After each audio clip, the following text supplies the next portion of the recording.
কোনো ছবি ভালো হয় না, এটা স্বাভাবিক। সিনেমা চলে ভালো গল্প, গল্প আর্টিস্টও ভালো থাকলে, মেকিং ভালো থাকলে, গল্প ভালো না থাকলেও ছবি চলবে না। আচ্ছা, সবগুলো ছবি তো আর ব্যবসা সফল হয় না, কখনো কখনো কোনো ছবি ভালো হয় না, এটা স্বাভাবিক। এটার জন্য ওই প্রডিউসার যেহেতু লগ্নি করে, তখন তার যে শর্টেজটা থাকে আবার পুনরায় ছবি মানে বানাতে পারে না। বাট যারা লগ্নি হয় না, যারা টাকা উঠাতে পারে, তারা তো বানাতেই থাকে।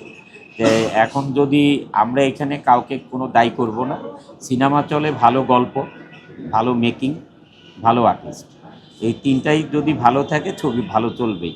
গল্প আর্টিস্টও ভালো থাকলে, মেকিং ভালো থাকলে, গল্প ভালো না থাকলেও ছবি চলবে না। এই জন্যে কাউকে অত বেশি করে কাউকে কমপ্লেন দেওয়া দরকার নেই আমাদের।